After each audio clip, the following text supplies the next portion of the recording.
جہاز بلوچ مستونگ سے میں نے سنا ہے کہ قیامت کے دن یا قبر میں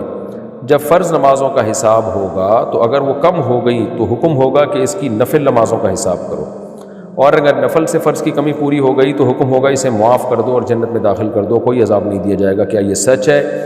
اور اگر یہ سچ ہے تو کتنے نفل نماز ایک فرض کے برابر ہوں گے؟ جو فرض کے بعد نفل پڑھے جاتے ہیں کیا وہ نوافل بھی اس میں شامل ہوں گے؟ دیکھیں، فرض نماز قضا کرنا کسی صورت میں جائز نہیں ہے۔ اگر آپ کے ذمہ ایک بھی فجر کی نماز رہ گئی تو ساری دنیا کے نوافل ساری زندگی کے نوافل، کروڑوں اربوں نوافل بھی ترازو کے ایک پلڑے میں رکھ دیے اور فجر کے 2 فرض، تو وہ 2 فرض کی تلافی نہیں ہو سکتی۔ اس لیے فرض تو ہر صورت میں پڑھنا ہی ہے، اور اگر کبھی اللہ نہ کرے آنکھ نہ کھولی قضا ہو گئے تو قضا لوٹانی پڑے گی، اس کی تلافی نہیں ہے۔ یہ جو حدیث میں آتا ہے کہ نوافل سے فرض کی تلافی ہوگی، اس کا مطلب یہ نہیں کہ فرض قضا ہو گئے